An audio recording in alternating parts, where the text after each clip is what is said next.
What would you do if you really wanted to try out Dungeons & Dragons but didn't know where to start? These days, you might go to the store and pick up one of these or one of these. Or if you're a hipster, maybe even one of these. But this is not some miracle invention of the 21st century, no. The starter box technology has existed way back in ancient mythological times that we like to call the 70s, 80s, and the 90s. 30 years ago, the best way to learn how to play D&D was to join an existing group and get them to show you the ropes. But if you're like me, some weird kid with no friends, there's always Pandora's box. Once you've opened it, there is no going back. Recently, I've acquired this Introduction to Advanced Dungeons & Dragons box set released in 1995, and it's still sealed-ish. And I thought it might be fun to do an actual real-time, no refunds unboxing for once. Hey everybody, my name is D and you're watching my channel D&D Ditches. I'm here to show you why you should give 2nd edition a second look. And today the D stands for depreciation, as I'll be breaking the seal, what's left of it anyway, irreversibly lowering the resale value of this specimen. Want to take a look inside the box? In a few moments, I promise, but first, some history lessons. This box was originally released as First Quest in 1994 for AD&D 2nd edition, and then in 1995, the 2nd edition core rules received a revamp, and the box was re-released as Introduction to Advanced Dungeons & Dragons. While the name and the cover art was changed, the interior contents are the same for the most part, so these two boxes are pretty much the same. There was also a large box version, as well as a version named the Complete Starter Set released in 1996, which was presented in a larger rectangular box not dissimilar to board games of the time, but still retained more or less the same contents on the inside. Dungeons & Dragons is no stranger to the box set format. As a matter of fact, the very first set of D&D rules were released as a box set in 1974, also known as Original Dungeons & Dragons, OD&D 0th edition, or simply as White Box. Then there was the Holmes Basic set in 1979, Mauve Basic, also known as BX, in 1981, then Mensa Basic, also known as BECMI, in 1983. The Advanced Dungeons & Dragons 1st edition line, written by Gary Gygax, were released as standalone books, which became a tradition which D&D has kept for subsequent editions. But after Lorraine Williams became the CEO of TSR in 1985, allegedly she wanted to publish more box sets to get the D&D products into toy stores to reach more customers, instead of being stuck in hobby stores. And this started the golden age of box sets in the 90s. But I think there was something else which resulted in the creation of this box. Competition. Board games were a big thing in the 90s. Hey, I was a kid in the 90s, I know. Monopoly, Risk, Cluedo. I even owned the Jurassic Park board game.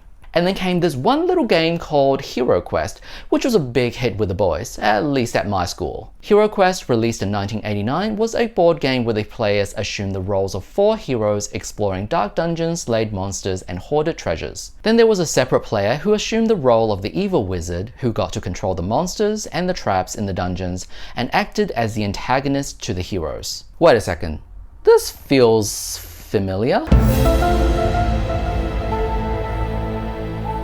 No, not D&D. Gauntlet. Hero Quest was a board game version of Gauntlet. The arcade game released in 1985 where 4 heroes explored dark dungeons, slayed monsters, and hoarded treasures, and Gauntlet was inspired by D&D. So D&D is now competing with a board game, inspired by a video game, inspired by itself. Except Hero Quest does away with the role-playing, the social encounters, and focus solely on dungeon crawls and combat. Some would say it removed the worst parts of D&D and kept the best. I disagree. I would say it removed the best parts of D&D and kept the worst. But I digress. And now 30 years later, Hero Quest is still around. Can you believe it? Point being, I think this and its predecessor First Quest was designed to compete with Hero Quest, which is why future iterations of this product will be released in a wide box similar to that of a board game, trying to convert some of the board game audience into D&D. The basic version of D&D also had similar products with the Dungeons & Dragons game in 1991, Dragon's Den, Goblin's Lair, Haunted Tower, and Dragon Quest in 1992. But since I don't own any of those, this is what we're going to cover today. It uses simplified AD&D 2nd edition rules, pre-generated characters, and includes 4 dungeons. So let's break the seal and take a look inside. Here we go, we're breaking the seal.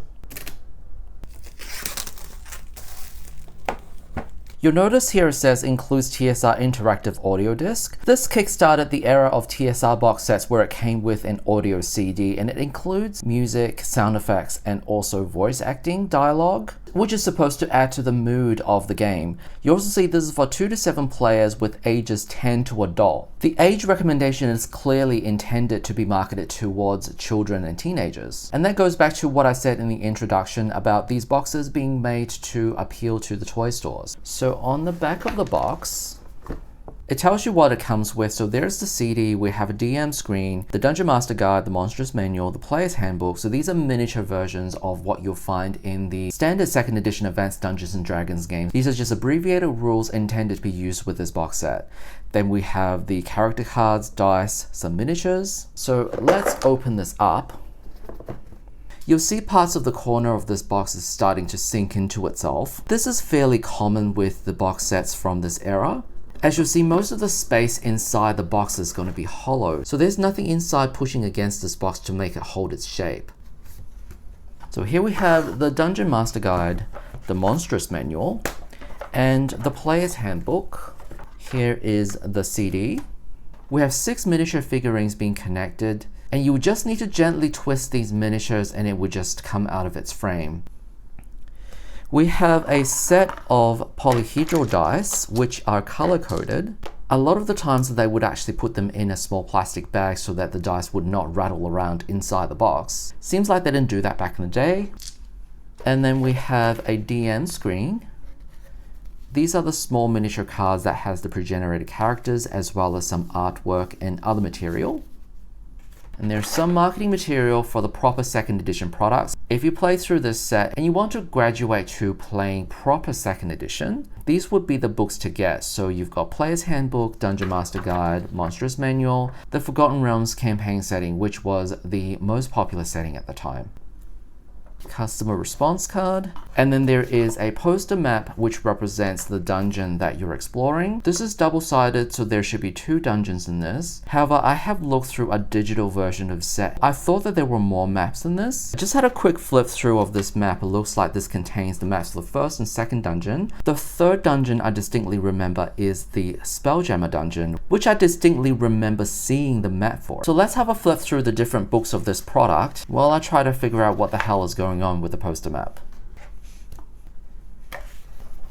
So let's have a look at this Dungeon Master screen. So on the inside, it contains some information for the DM, but this is significantly abbreviated compared to a proper DM screen, as this only contains just enough information for you to run this box set. And this is also written for absolute beginners, and it tells you how to do simple things like, for example, saving throws, the step-by-step instructions. Obviously, it's designed for someone who's never played D&D before, as it tells you what to do, as well as how to attack, how to run a battle, what to do with secret doors, what the ability scores are, travel speed, how to do ability checks. Unlike the actual 2nd edition game where thieves get to assign their skills as they level up, thieving skills in this box set are set and improves every level. Prices for goods and services relating specifically to this box set, backstabbing, and also turn undead tables up to 5th level as well. And on the player facing side, we have a piece of artwork. I have never actually seen this piece of artwork before, which is quite unusual because back in TSR days, they would recycle a lot of the artwork that they use for these covers. Now, the Player Handbook is 32 pages, and this book is supposed to teach you how to play the games to get you started. And it has simplified rules because 1, this is designed for kids, and 2, they're competing with board games like Hero Quest. While Hero Quest does have a lot more rules than a typical board game like Monopoly, it is still significantly simpler than a game like D&D. So they really needed to get the players start running the game ASAP. This set is targeted towards young teenagers, and what 11-year-old will want to read all of this before they start playing? Although back in the 90s, things moved at a slower pace, most people didn't have internet, so kids were more patient. You also notice that the design and the layout of the interior looks exactly like the revamped core 2nd edition edition AD&D books. So I really do like this consistency with the design and the format. As for anyone who completed this box and want to graduate towards the proper 2nd edition games, they're going to find the rule books an easy adjustment. So a few pages in, we already get into the combat, as a significant portion of the 2E player handbook deals with character creation. And because this game uses pre-generated characters, this book won't overwhelm new players with all the options that's available to them on how to create a character from scratch. As early in the book, it already goes through the attribute scores and what they mean. It doesn't overload you with the tables, as it doesn't matter what 18 strength means if your character don't even have 18 strength, as all of the bonuses are already listed on the pre-generated character cards. For example, Balder the Brave, the fighter, has a strength of 17, and it says for damage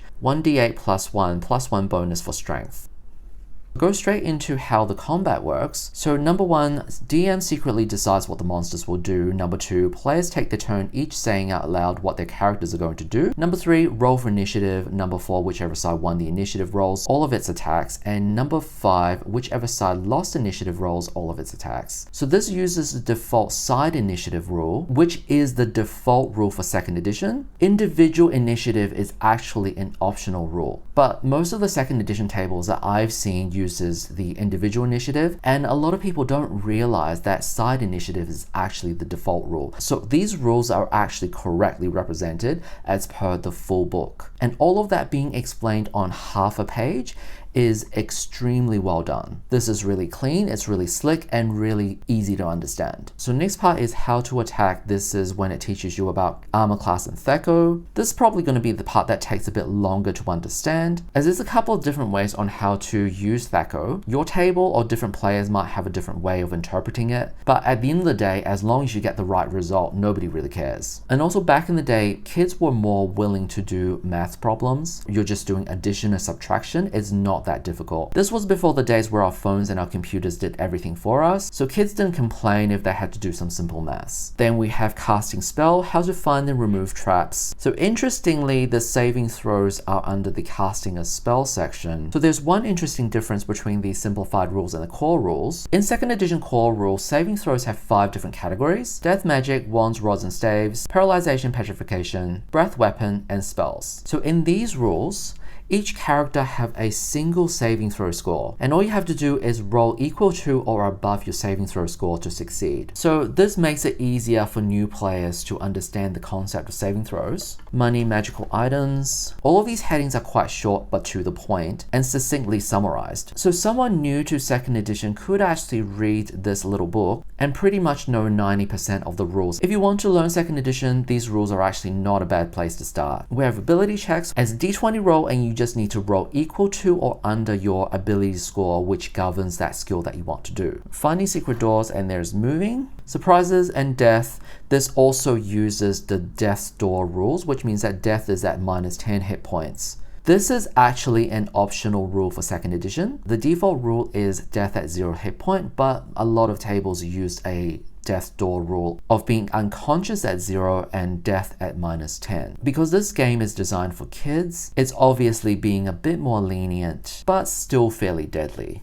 Then it describes the cleric powers with turn undead, the thieves powers with backstabbing and thief skills. All of these tables are the same as the DM screen that we just looked at. Once again, this is being streamlined and simplified for new players. So thief skills are already pre-allocated per level. So the percentage shows your likelihood of success, and this is a percentile roll. You need to roll under or equal to your chance to succeed. Looking at these numbers, they're abysmal. At first level, you only have 25% chance to open a lock. Now looking at these numbers, I'll also say that the percentage is actually lower than what you would get with the full rules. As apart from the first level, each time you level up, you have in total 30% to allocate towards your thief skills. The only caveat being you cannot allocate more than 15 points towards a single skill. That rule is fresh in my head because I had to recently make a 2nd edition thief character. But just looking at the percentage going from 2nd to 3rd, that's only 26%. So not only are your thieving skills pathetic, the book is also screwing you over because it's giving you less chance than what you're supposed to under the full rules. So I don't really like that because early thieves levels are really rough as it is, and then being gimped even further, I just don't see this being a good first impression for any thief players. and then you have each of the alignment being described in a single sentence. So halfway into this book, we have character creation rules. Now, this is actually good, as new players are encouraged to use your pre-generated characters, so you actually only have to read about 15 pages worth of text, maybe even less, as some of these pages have artwork on them. As the book does say, once you have the basics down, you're ready to try creating your own characters. So the book even says this is for advanced players. When you're familiar with all the base mechanics, then you can start doing this. So it doesn't overload you and overwhelm you with all of this information. The character creation rules are also abbreviated, as are the ability tables. Some of the additional attributes that you can do with your ability are not shown on this table, such as open doors, bend bar lift gate for strength, as this is still using simplified rules for you to be able to play up to 5th level, and that's when you need to upgrade to the full rules. We have 12 spells for each of the 1st, 2nd, and 3rd level spells for wizards as well as clerics. So you have a decent repertoire of spells to choose from as well. And on the back, we have some normal equipment and their prices. And that's all that's contained in the player's handbook. So let's take a look at the monstrous manual. This little booklet is also 32 pages, and here you can see the list of monsters that's being included. Now, each monster entry is half a page, and it comes with a piece of artwork, the monster stat blocks, and a very short write-up about that monster. So we start off with some mundane creatures: ants and bats, bears, fire beetles, bugbear. This is a piece of artwork done by Tony DiTerlizzi. You can tell which piece of artwork he did because he always signs it off with TD. So Tony DiTerlizzi would go on to be the main illustrator for the Planescape campaign setting. I do a lot of 2nd edition Planescape material on my channel, so you'll hear me mention his name a lot. There are 2 dragons in this book. We have an ancient copper dragon and the hatchling red dragon. Metallic dragons are good aligned. The ancient copper dragon is chaotic good. However, most of the monsters in this book are evil aligned, such as the drow, the Duergar. So for evil monsters, they're pretty much fair game. So I also mentioned that this monstrous manual provides you more monsters than you will actually see in the included adventure, as it does teach you and encourage you to create your own adventures. So it gives you a few more monsters than you would have seen by playing through this adventure for you to try something else out. There are a variety of different snakes and spiders. Werebear, werewolf, both of these are illustrated by Tony, and you can see Tony's artwork has a lot more detail and more personality than some of the other ones that's done by other artists, and the variety of undead in here for you corresponding to the turned undead tables. And then we also have treasure types as well. As we're talking about creating your own adventures, you can use these treasure tables to generate the treasures for your own adventure, as it gives you a taste on how to be a real DM and create your own adventures. The magic items are described towards the back, armor and weapons, and some miscellaneous stuff. So the treasure tables are reprinted on the back for easy access. And there we have the monstrous manual. Now this last book, the Dungeon Master Guide, is 64 pages, so it's twice the length of the other books that we looked at. The reason for that is because this book also includes a pre-written adventure as well. It gives you some tips on how to be a good dungeon master, such as be prepared, being fair, acting and drama, using props, winging it meaning improv, and then it tells you how to use the CD. At the beginning of this video, I said a couple of things. First, this box contains 4 adventures, and this box was originally released as First Quest in 1994. Now this book clearly says that it only has 3 adventures, so I went back and flipped through the PDF version of First Quest that I have, and it turns out First Quest and this box set are not exactly the same. Interestingly, there's quite a few things that's different between these 2 boxes. And I never knew that. I thought these 2 things were pretty much the same on the inside. So it turns out First Quest had 4 adventures, and the 3rd adventure being the Spelljammer adventure, which has been removed as of this box set. And I think part of the reason was First Quest was released in 1994, while this box, Introduction to Advanced Dungeons & Dragons, in 1995. What happened between 1994 and 1995 was that Spelljammer was discontinued in 1994. So at the time that First Quest was conceived, Spelljammer was still an active product line. But by 1995, Spelljammer was already discontinued, so there was no point for them to plug the Spelljammer setting. But instead of replacing it with something else, they just completely removed it. So after we've gone through the rest of this box, we're going to have a look at First Quest via the PDF. And we're going to check out what's on the disc. One other difference that I didn't immediately notice between the two boxes were all of the artwork are updated, as well as the layout of the pages being presented closer to that of the revamped second edition books. So artwork like this are completely new. Now before we get into the first adventure, which is the Tomb of Damara, let's have a look at the pre-generated character cards to see what you're playing with. We have 8 cards all up. 6 of these are the 6 pre-generated characters. One of them is a blank AD&D game character record sheet. This will be used for you to create your own playable character. Now these cards are double-sided, and if you have multiple players who need this, we will photocopy these cards to generate additional copies for additional players who need them. Then we have a map of the town. On the back, we have a list of all the locations these numbers represent. Now, what's interesting about this is number 4 is the Temple of Lathander, which is a god from the Forgotten Realms setting. When I read through the first quest PDF, they were trying to say these adventures took place in the setting Mystara. So it seems like maybe between first quest and this box, they wanted to steer new players towards Forgotten Realms instead, as 1994 was when they started doing the Mystara line for second edition, and these Mystara adventures all came in a box set, and it came with an audio CD. They were trying to make these premium Mystara adventure box sets with audio and visual aid, and it seems like by 1995 they decided they weren't going to continue the Mystara line and are diverting all the new players towards Forgotten Realms instead. And to demonstrate this point, I'm going to show you the exact card that was included in the first quest box set. I have it on my iPad, and it says number 4, it's just called Temple. The god was not named, whereas the updated version has Temple of Lathander. Previously, number 1 was called just the Wizard's Tower, whereas the updated version says Tower of High Wizard Netheril. Now Netheril is clearly a Forgotten Realms word, but in this adventure it refers to a wizard by the name of Netheril, which was the same in the previous version. And at the bottom you can clearly see this is 1994, whereas the right one says 1995. So this is a really interesting distinction.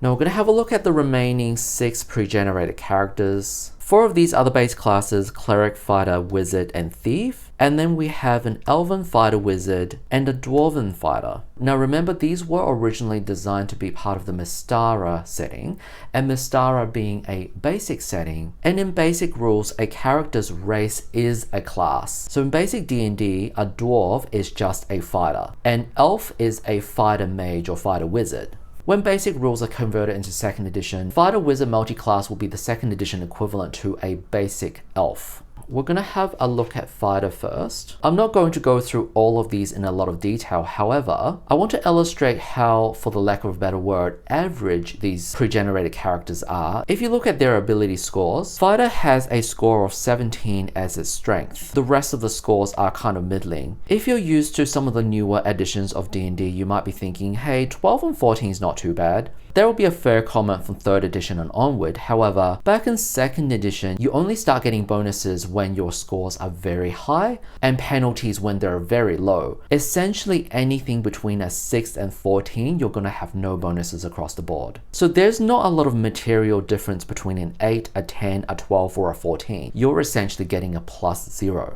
And Belder the Brave, the fighter, is only getting a bonus to his strength. As you can see, +1 bonus for strength and damage. But once again, what's represented on this character card is worse than the full rules. As in the full rules, 17 strength actually gives you a +1 bonus to both to hit and damage. If they didn't have enough room to write this, the THAC0 should have been modified to be 1 point better than it is. In this case, you have a mediocre character who is even worse than they should be because you're skimping them on the bonuses that they should rightfully receive, making the adventure harder than it needs to be. Each of these characters have more information on the back. There's the experience point tables up to level 5. What happens when you level up, your THAC0 gets better and add 1d10 to your hit points, and it also tells you how to attack and make saving throws.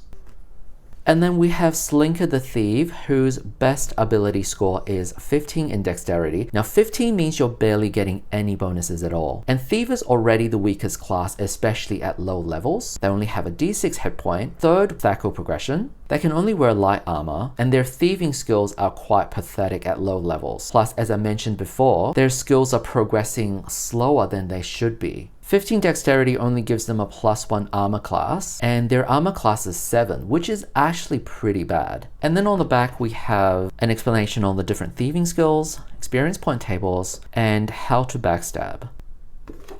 And then the next one, Lordain the Pure, the Cleric, whose highest ability score is 15 Wisdom. 15 Wisdom gives him some bonus spells in 2nd edition, and he has 2 first level spells and 1 second level spells as bonus, which is reflected in the correct number of spell slots per day. And then on the back, we have a turn undead tables, how to cast spells, and the general information.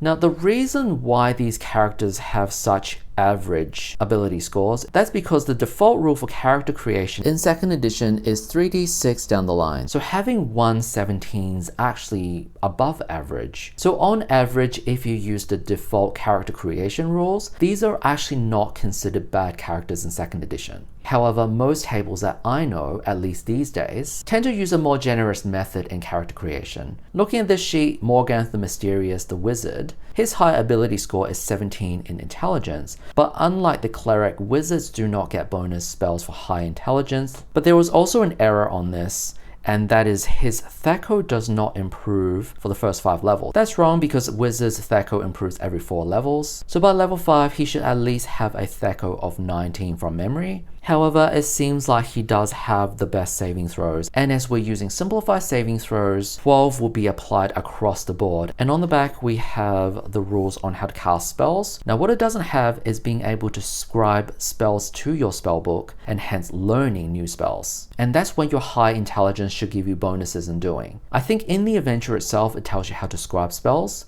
but it's just interesting that this is not written on the character sheet. Then there is Delver Ironfist, the fighter. His best attribute is a 16 in Constitution, letting him have an extra 2 bonus hit points per level. And he starts with 12, which is the maximum that he's allowed to have. So this is the tanky character. However, a strength of 15 will effectively give him no bonuses.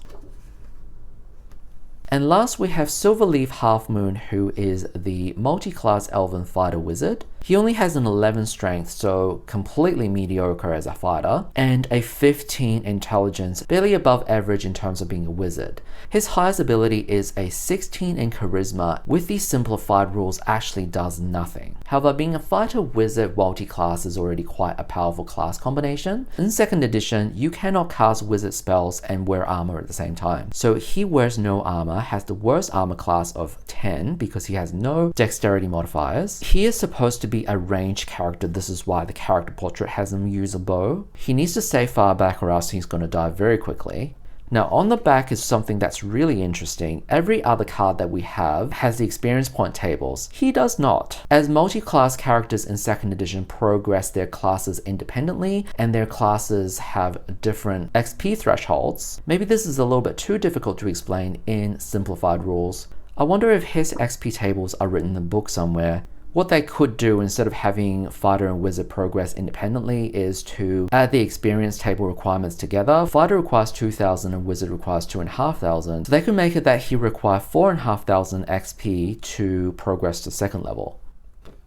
Let's now get back to this first adventure. It's called The Tomb of Damara. Now I've just gone and flipped through the first quest PDF, and they made quite a few changes between the first quest initial release and this introductory box. Trying to pigeonhole this adventure into the Forgotten Realms now. The name of this adventure was The Tomb of Damara, spelled with D-E-M-A-R-A, but this revised version is called Tomb of Damara. As you may know, Damara is a country in the Bloodstone lands in Forgotten Realms, whereas in this case, Damara clearly refers to a person rather than a place. When you see a box of highlighted text like this with a number inside a triangle, this refers to the audio track on the audio CD. So in this case, at the start of this adventure, it prompts you to play track 3, which essentially describes that your heroes are in a place called the Red Dragon Tavern. And then you hear the trumpets blaring from down the street as a town crier delivers a proclamation. And it reads, "Hear ye, a terrible tragedy has bestruck this fair city. The High Wizard Netheril needs stout heroes to undertake a dangerous quest." Now, as this set is designed designed for first-time players with no D&D experience. It provides you with some recommendations on how to encourage the players to carry on this quest. When you meet the wizard, he says 2 days ago the Elven Lord Taran set off on a secret mission to the ruins of Damara's castle, and he has not returned, and he offers 100 gold pieces per member of the party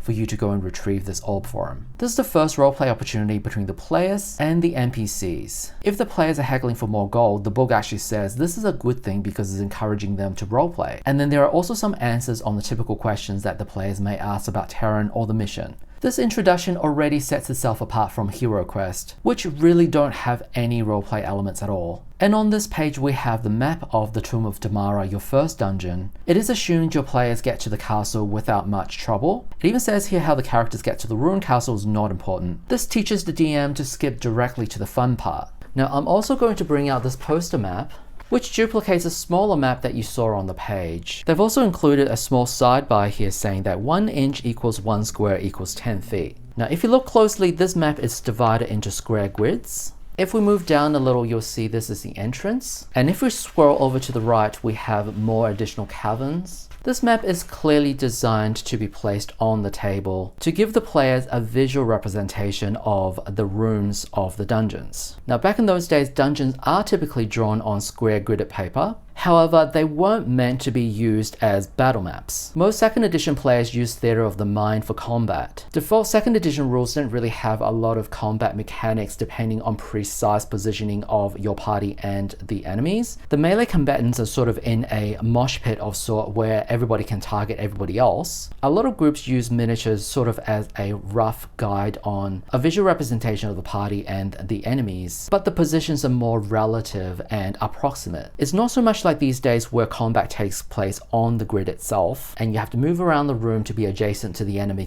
in order to attack. The map serves more as a visual interface to aid navigation and immersion rather than a practical tool for tactical combat. So at first glance, this map may look similar to the board used for Hero Quest. However, in that game, the board is an actual representation of the tactical combat which takes place in that game, which does require you to move around the board and be adjacent to the enemy in order to attack. In addition, each square is a 10-foot square, which means that you can fit up to 4 party members inside a single grid. And the miniatures which came with this set is clearly not intended to be used for that purpose. If you look at this, you'll only be able to fit a single miniature per square. So using this grid to emulate tactical combat is just not feasible.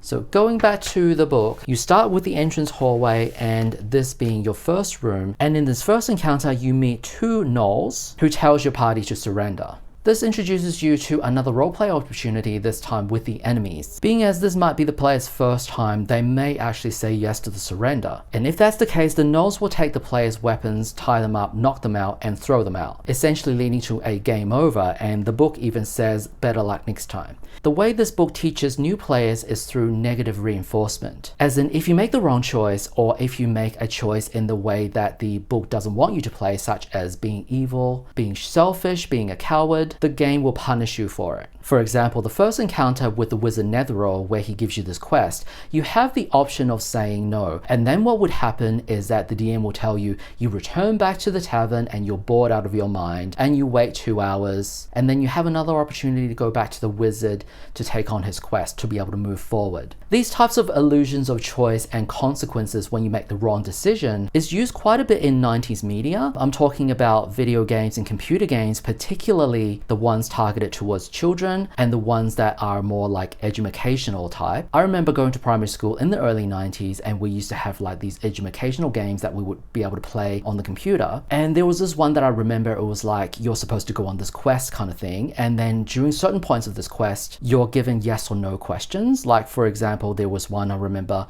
where they ask you, hey, would you like to take on this quest? And if you say no, the computer comes back and say, well, that's not very nice. So you are literally locked in this loop and unable to progress until you say yes. This adventure actually uses a lot of those rhetoric, which is extremely juvenile and condescending when you're an adult. However, I think when it comes to children's media, whoever made these things, that if you just keep giving the negative reinforcement as in being punished and not being able to progress until you make the right decision, they seem to think this is a good tactic to teach the children what not to do in order to get them to learn. There's also going to be a risk that the young player is going to take a wrong lesson from this approach. For example, this first encounter teaches them not to surrender, and from this point onwards, they may never surrender in their D&D career, which may be detrimental to their development further on. The other choices are retreat, talk, and fight, with fight obviously being the correct answer in this case. And then when the fight breaks out, the monster stats are listed right here. So I'm not going to go through every single one of these encounters. You kind of get the point. As a party moves into a certain room, the DM will read what is contained in that room, play a track from the CD, there may be more combat, and there might be some treasure as well. For example, there is a room with 6 kobolds, and if the heroes search the kobolds after they beat them, they'll find some gold and silver as well as potions. The castle garden contains a giant toad, and if the players search around, they'll find a ring of protection. As you move on, the rooms have a little bit more variety. Soon enough, the thief will be able to search for traps and also open locks for the treasure.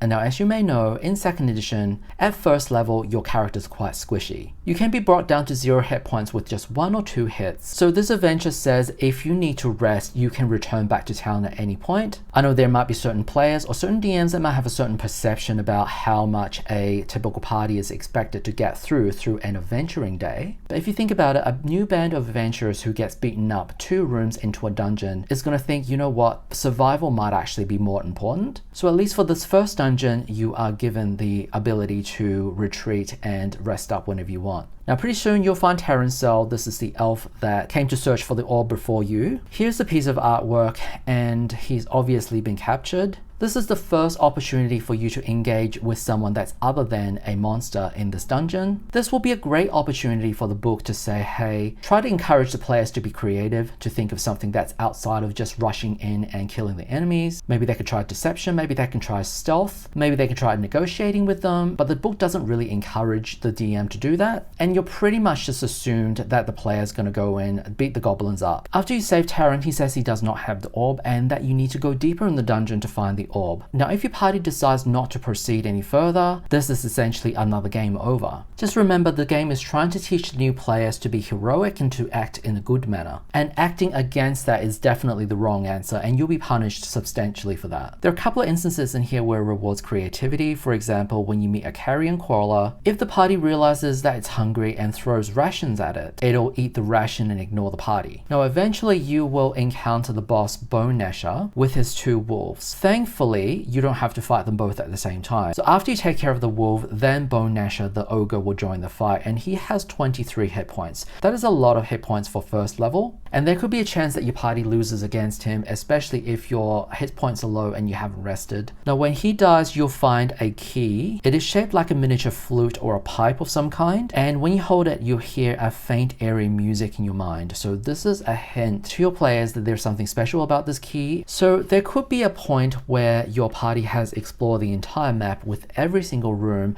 and have not solved the dungeon, because there is a secret room here somewhere, but it's not marked on the map, as it will spoil the surprise. But once the players find it, they're going to learn that there are going to be things on these maps that are not visually represented. So they need to be in area 12, which is this mine area, and they see a bunch of orcs. I think the orcs digging in this room is supposed to be a hint that there is something else in this room. So what the players are supposed to do is remember the key that they found, which is shaped like a pipe. So they're supposed to blow on the key in this room, which will unlock a secret door into the throne room, which is actually in this area. How the players are supposed to figure that out is beyond me. When your players get into the secret room, there are 2 shadows that they need to beat, and they will then find the orb with some other magic items. And then your heroes can go back to town, collect the reward for completing this quest, and tally up their treasures and magic items. There's something I wish this adventure did more of, which is rewarding the player's experience for good role-playing and for solving non-combat encounters. So one instance of this I saw during the encounter with the carrion crawler. If the player throws rations at the carrion crawler, the book tells you to reward them with 50 experience points each for a clever solution. But it doesn't give you any experience for rescuing Taran or figuring out how to unlock the secret door. So if I was to run this game, I would reward experience points for those things, which teaches new players that it's not just all about combat. As the way it's written, the only time that you get experience is when you beat a monster in combat, and then sometimes at the end of the completion of a dungeon. AD&D 2nd Edition was really trying to push the game towards more of a narrative experience, as this was during the era of Dragonlance, Ravenloft, and Planescape, which encouraged more role-playing and more narrative, story-driven experiences. It was a missed opportunity for this product to not reward the players for good role-playing and creative problem-solving, which are what I consider positive reinforcement techniques, as you're rewarding the players for doing the right thing rather than punishing them for doing the wrong thing, which is what this book does a lot.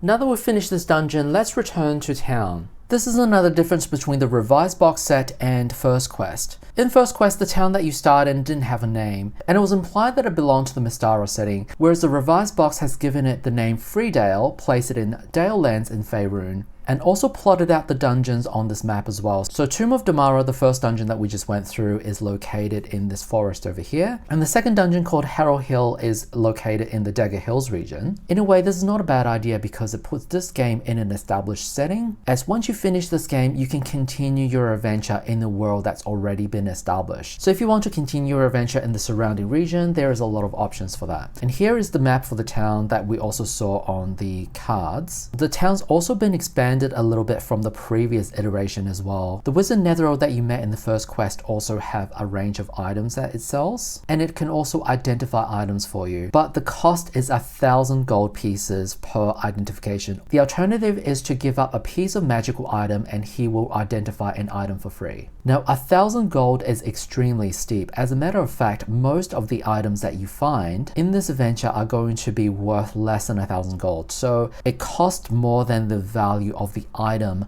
to have it identified. You can pull your entire party's gold that you found in the first dungeon, plus all the reward gold that you received, and you might not even have 1,000 gold in between you. This will be one of the things that I changed about this adventure, as 1,000 gold is far too prohibitive, and one of the things players hate is to give up a treasure that they've earned. In 2nd edition, the Identify spell, which is learned by first level wizards, requires a material component of a pearl worth 100 gold. So another alternative is to give the wizard player the Identify spell, and then they can pay 100 gold to acquire a pearl to identify an item as required. This is going to feel a lot more fair, as if you look at the temple services, the cost to raise a dead character is 1,000 gold per character level. So if you lost a first level character, 1,000 gold is the cost to bring them back. And Raise Dead is a 5th level spell versus a 1st level spell for Identify. There are quite a few other places in town that you can go visit, and also NPCs that you can interact with. Some of these NPCs have a little bit of a backstory. For example, One Arm McGinty, the 3rd level thief, who lost his arm when he failed to disarm a trap. This could provide a little bit more environmental storytelling in what happens when you fail to disarm a trap. Now the next dungeon is called the Ghost of Harrow Hill. If you just play through the first dungeon, the experience that you earned would not be sufficient to level up anybody in a party. Maybe the thief, and that's a big maybe, unless if you failed the dungeon a few times and you had to redo it. Now the book doesn't really say what happens if you lose, whether you get to keep all of the experience, but I think it's implied that you do. There's a story behind this dungeon, and Harrow Hill was the home of Gunter Wise, a powerful wizard. He fell in love with a young woman named Erica, but she did not love him back. He thought that was because he was old. He researched a way that would restore his youth and give him eternal life. He made a silver heart, but this magic required time to work. So during this time, Gunter has gone to sleep. However, he cannot be reawakened or else he would die. Using his undead servants, he built a secret chamber where he would sleep. Erica got scared and she snuck into his chamber and stole his silver heart. She disrupts the magic, Gunter dies in his sleep, and then Erica, unable to leave the house, also dies. So now the house is haunted by Gunter's ghost. He seeks a new body for him to inhabit.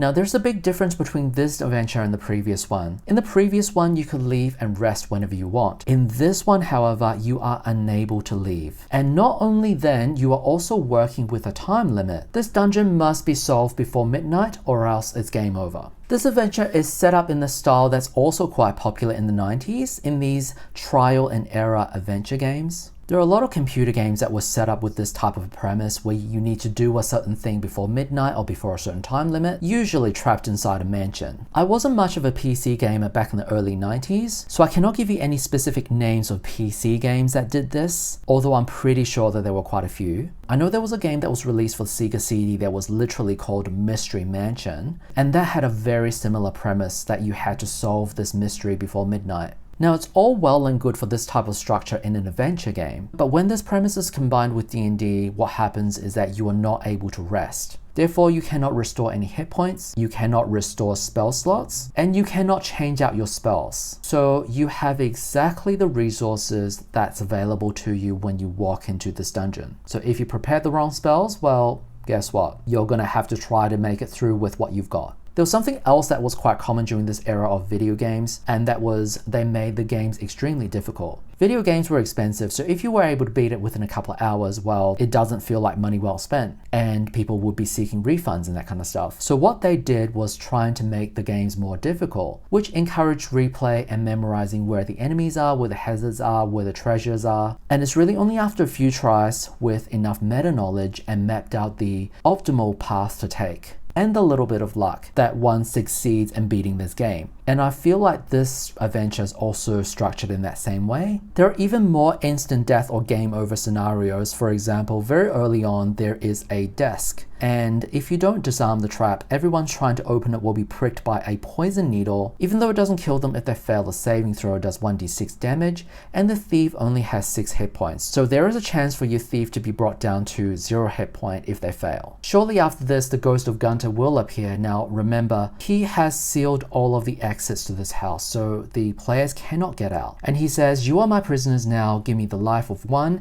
and others are free to leave, otherwise I shall claim you all at the stroke of midnight."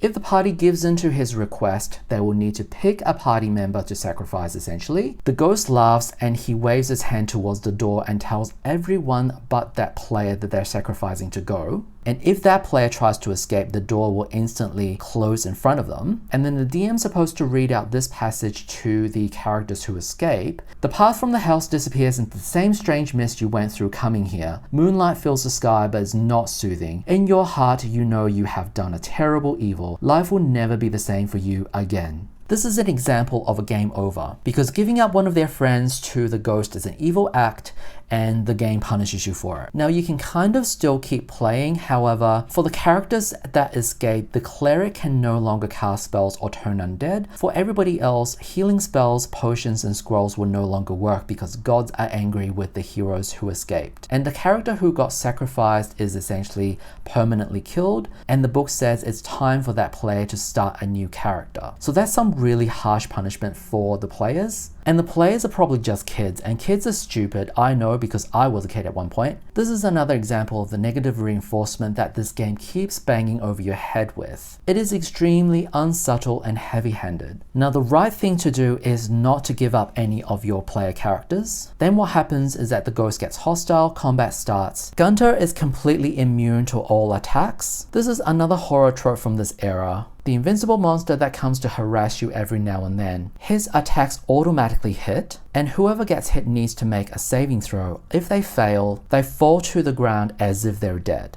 But it's just there to scare the party, the character merely falls unconscious. And at this point, Gunter will run away, and after a little while, your party member will reawaken. So this communicates to the players that the ghost cannot be defeated through conventional combat, and you need to engage with this dungeon and solve the puzzle, specifically with the silver heart that was part of the story. On the other side of the poster map that I showed previously is the map for Harrow Hill. And it shows the larger version of the map that was depicted in the book. We have the first floor and second floor. Again, this being a visual representation of the dungeon itself, and it's not meant to be used as a battle grid. I'm not going to go through every room in this dungeon, but this adventure has a few more traps and a few more items that you need to interact with compared to the previous dungeon in order to solve this. As is typical in this haunted mansion type of genre, as there are things like searching for clues by reading through diary entries, searching for secrets, hidden things. In one of the rooms, you also meet a cleric named Klaus, and you can also engage in some role playing, and if the party is friendly, he will help you out with some spells like Cure Light Wounds and stuff.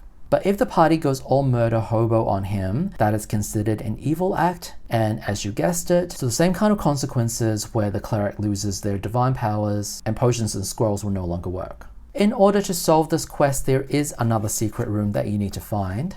and that is the secret crypt that Gunter was sleeping when he was alive. I'm not going to tell you exactly what you need to do to escape from this dungeon, but I will say this dungeon includes a lot of undead, so having a cleric to turn undead is going to be very useful. This book does provide Gunter's stats as a ghost, so technically you can actually defeat him as a ghost. It's just going to be quite difficult. Maybe if you play through the adventure several times and have leveled up a few times with some magical items, maybe you could stand a chance. Now let's move on to the third and final adventure called Under Mount Dread. There are a couple of differences with this one compared to the first two dungeons. First of all, the accompanied audio CD contained audio aids for the first two adventures, but not this one. And the second thing being, there is no included poster map for this dungeon either. So the reason for that is the first two dungeons are supposed to be your training dungeons, where you're provided with audio and visual aid. It is assumed by this point that the DM will be competent enough to grasp the basic mechanics of adjudicating rules, of storytelling, setting the scene, and also navigating the dungeon.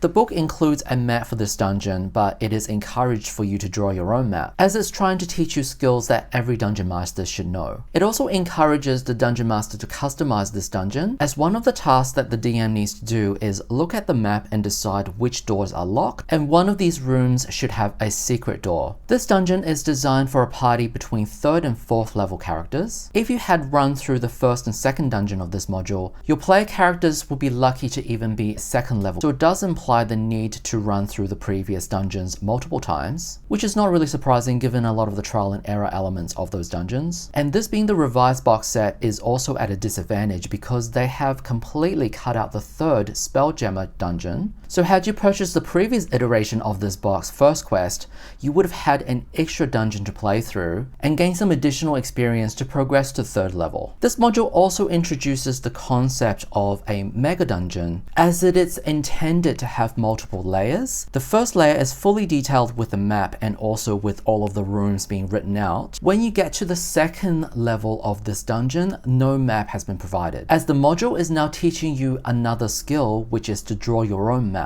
It does provide you with the different rooms and the different encounters in each of the rooms, and it provides you with the start of the template on the back cover. It asks the dungeon master to draw the layout of this level with the 7 areas that's already been detailed for you. And of course, at the end of this level, you will also have an encounter with a hatchling red dragon. Once you completed the 2nd level, the book encourages you to expand on further levels using all of the skills that you have learned until this point. We looked through the monstrous manual previously, and it included many monsters that were not featured in the pre-written adventures as is. So that gives you the opportunity to essentially homebrew further levels with your own rooms, with your own monsters, and with your own treasures. And if at this point you are hooked and you want to play more D&D, it strongly recommends that you pick up the core books for the full rules with a lot more options, and if you want to continue your adventure in the Forgotten Realms, you can also pick up the setting box set as well. So that was the included adventure in the Dungeon Master Guide.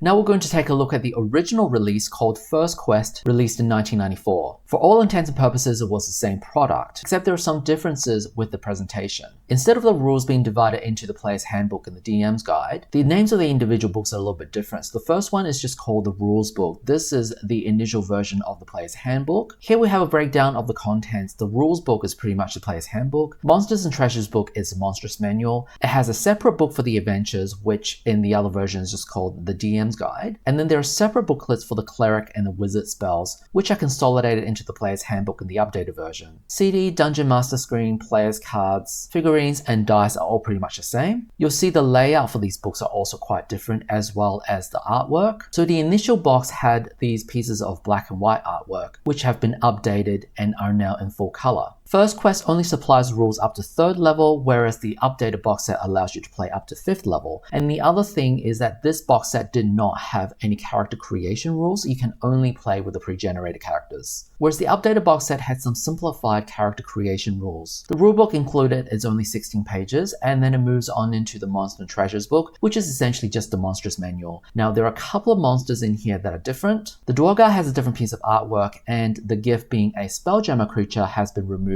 in the updated monstrous manual. But apart from that, the differences are few and far between. You see most of the same monsters being represented in this book, and then it moves into the treasures part, which looks like it's been unchanged. The third being the adventure book. This contains all of the adventures that were previously looked at, and it includes an adventure called Across Wildspace, which is the Spelljammer adventure which has been removed in the updated box. The adventures remain mostly unchanged, the only difference is just the layout and the presentation of these. There is a grey sidebar with these icons, which symbolizes certain things. For example, the book says, read this section out loud to the players. When there is a play icon with the track number, this refers to the track on the audio CD that you should play. With the first adventure, the updated version goes straight into the first adventure, whereas the original First Quest version lets you start out in town. As we move into the first adventure, the Tomb of Damara, you'll notice a change of name. This is spelled Denara. To start off this adventure, you'll play track 3 on the CD. Now, I don't have a disk drive on my computer, but I have found the audio tracks on the internet, so we can listen to them together. I had a quick sample of these tracks just to make sure my audio recording equipment was working properly. Track 1 and track 2 had a bunch of teenagers playing D&D, sort of like an introduction on what playing D&D sounds like. I will play it for you, but they're actually quite long, and I don't want the entire video to be much longer than it already is. But let's listen to track 3, which is only about 4 minutes.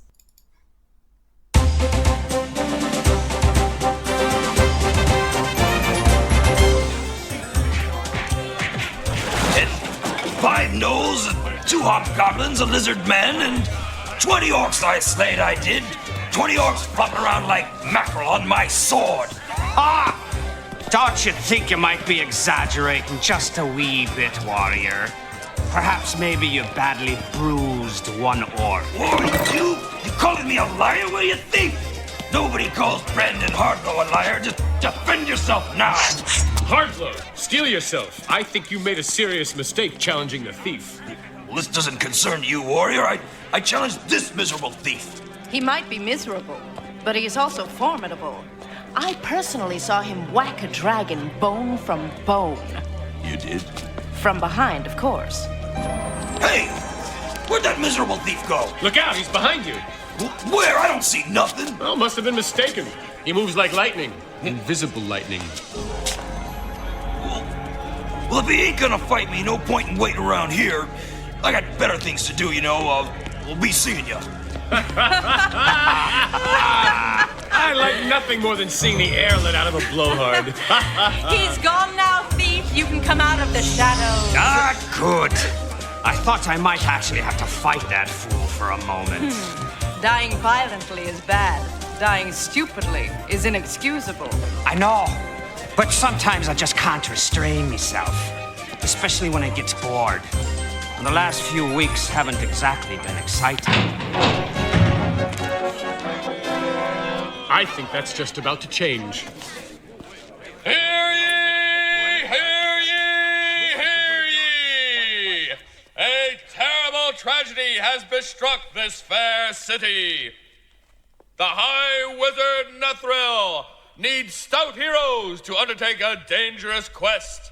If there be a thief, warrior, and wizard brave enough to match his words with deeds, let him follow me to the High Wizard's Tower!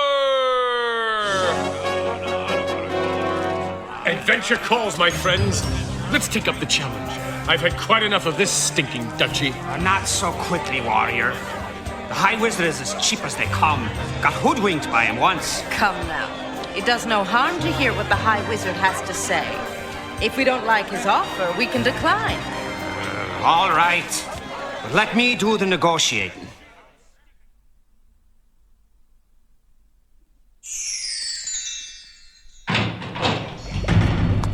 My Lord High Wizard, heroes are here to answer your call for assistance. Yes, well then I'll be brief and to the point. 2 days ago, the Elven Lord Terran set off on a secret mission to the ruins of Damara's castle, but he's not returned. I fear he has come to a foul end. I know of Taran. He is a brave and clever fellow. Surely he told you something of his mission. Well, yes, in cryptic words, but something of an ogre, an orb, and a singing orb. An orb? What's an orb? An orb is a globe of great power. Different orbs have different powers. It is rumored that King Damara had the orb of dragon kind, but it was never found. Yes, well, I think Terran feared that it would be. Ah, the plot thickens. If the elf was right, and it appears he was, we've not a moment to waste. Onward! Now hold on there, wait a second there, wizard. How much are we getting paid for this? Whatever you think your lives are worth.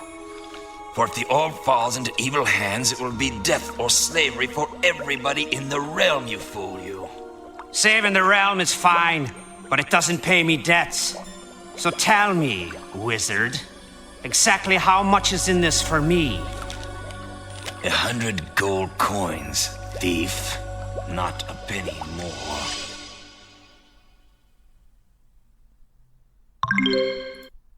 The ding sound effect at the end of the track, it's a little bit distracting, but I think this is also how it denotes that this track has ended, so you would press pause. Because how CD players worked at the time is that you need to press pause or stop, or else it would automatically skip over to the next track, and you don't necessarily want spoilers. So that sound effect tells you that track is over and for you to pause. I thought the acting wasn't too bad, a little bit hammy, but the internet exaggerates a lot. A lot of people online says that this is really horrible and cringy. I don't think it's that bad. Gotta remember the target audience for this box is probably teenagers between 10 and 13, when they're still rambunctious, imaginative, and haven't entered their broody era as of yet. It also sets the scene a lot better than the small amount of read aloud text that it gives you. Now let's move on and see if we can find a shorter track. How about this one? Track 25 for Area 11 in the Armory, the encounter with a gelatinous cube.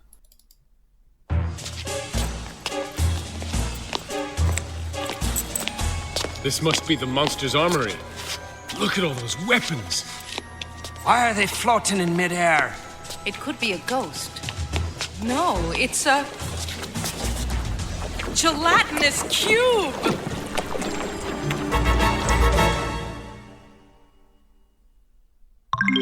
I love the campy dramatic pause. It's a gelatinous cube!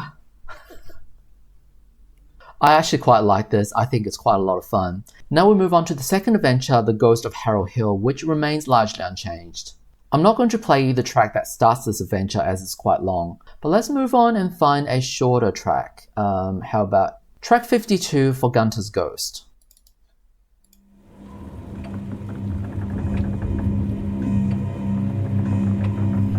How many charms were there? I don't know, I wasn't... Beware! Gunter's ghost is here! I feel it! It's cold. It's so cold in here. My sword passed right through it! Last chance, foolish ones. Who lives? Who dies? Why don't you and the warrior turn the cleric over to me,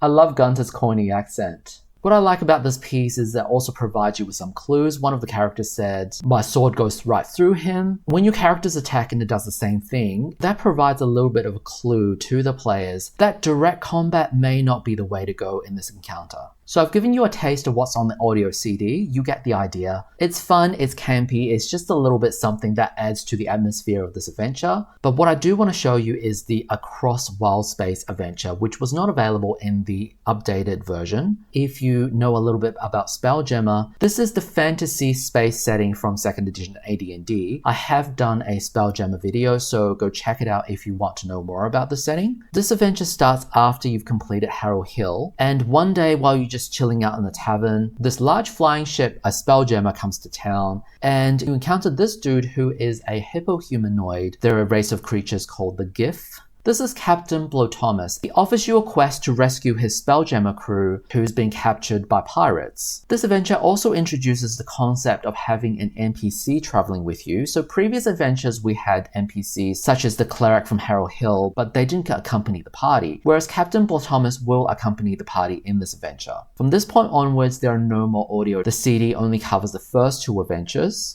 And this map is not really a true representation of what happens in this adventure either. The hammer ship that you start with do not have these connecting platforms with all of these other destinations, as you're actually traveling between these different asteroids. So this is more of a figurative representation of how the different locations link together. So you are traveling between the different asteroids to obtain information, and also there are combat and roleplay encounters. The Rocket World, one of the cities in the Spelljammer setting, is also brought up in this adventure as well. This adventure ends with a ship-to-ship combat as you're facing off against the pirates. You can use your own missile weapons, spells, or one of the siege weapons on board. This adventure don't feel like it's as long as some of the other dungeon crawls, but that's okay because it introduces other types of adventure available in D&D outside of just dungeon crawls. It's a shame that this adventure was cut for no good reason. This piece of artwork illustrates the Hobgoblin and also the Nyogi.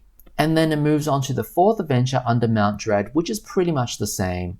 So we're going to skip through to the end of this book. So on the last page, in relation to continuing your adventure, it says, and if you want to explore more of the places in the land that the first quest game is set in, you should pick up a copy of the Karameiko's Kingdom of Adventure campaign setting box, which is in the world of Mystara. So as you can see, originally they were trying to put this box in the Mystara campaign setting. As being released in 1994, it also lined up with the release of Karameiko's, which was also released in 1994. This was TSR's attempt at bringing the Mystara campaign setting into 2nd edition. I don't know the exact reason why Mystara was dropped for 2nd edition, however, I would imagine it had to do with the cost of production. All of the Mystara adventures were released in box sets along with color poster maps, colored, pre-generated character cards. They all came with an audio CD, which was really expensive to produce because they had to pay the studio, the recording, and the actors. Maybe these products didn't sell enough units to make up for the high cost. When they revamped this box, they retconned the adventure to take place in Forgotten Realms, which was a more popular setting that was cheaper to produce. So that was the end of the adventure book. Then we have the Wizard Spellbook and also the Cleric Spellbook, which are separate 8-page books. Then we have the DM screen, which remains largely the same. They're the pre-generated character cards. The only difference are that they've updated their progression up to the 5th level. And then we have the poster maps. The way these PDF are scanned, they're always divided into pieces, but here we have the poster map of the Wild Space adventure as well as the 4th dungeon. It seems like the Wild Space and the 4th dungeon were printed on the same one. In the revamped box, when they removed the Wild Space adventure, they didn't bother printing the 4th dungeon map on a single side of the poster. So they just decided not to include it at all and tell you to draw up your own map. One more thing that first quest came with was a Mystara poster. This is a red dragon with a knight. I believe this is also the cover of the Karameiko's box set. And that's pretty much the end. Here we have the back of the box. Wow, that was educational for me. I thought First Quest and Introduction to AD&D were the same thing with a fresh coat of paint, but it ended up having quite a few differences that I wasn't aware of. As for which version of the box I think is better, I think Introduction to AD&D has better presentation and better layout. The rules extends up to 5th level and provides you with some basic character creation rules. However, First Quest has an extra adventure, and that is the main material difference between the two sets. So because of that, I would say First Quest is a better version of these two boxes. Now, if you're going to ask me whether these boxes are a good way to introduce new players to 2nd edition AD&D in this day and age, I did say the rules were presented in a clear and concise manner, all within 16 pages or so. I think this is a decent way for someone picking up 2nd edition rules for the first time. However, I do think the included adventures are targeted towards more of the younger audience. I don't think it would really appeal to most adults. I'm not a fan of the negative reinforcement where it punishes you for doing the wrong things, as it comes across as condescending and holier than thou. Like, thou must play this way to enjoy the adventure kind of thing, which I think would be a turn-off for most people these days. But if you're hoping to learn AD&D 2nd edition, why not subscribe to my channel? I'm working on some new videos that's going to teach you how to play AD&D 2nd edition. The intention will be for someone brand new to the rules to watch my video and able to immediately jump into the game and have a pretty good idea what's going on. I'll be going through character creation, the mechanics, and combat that's focused on the player's perspective. There are a lot of rules in 2nd edition, but the intent of these videos is to teach you all the rules that you should be aware of, and don't worry about the rules that don't concern you, you'll just pick it up while you're playing. So remember to like, comment, and subscribe, and until next time, hope we get to hang out again in my next video.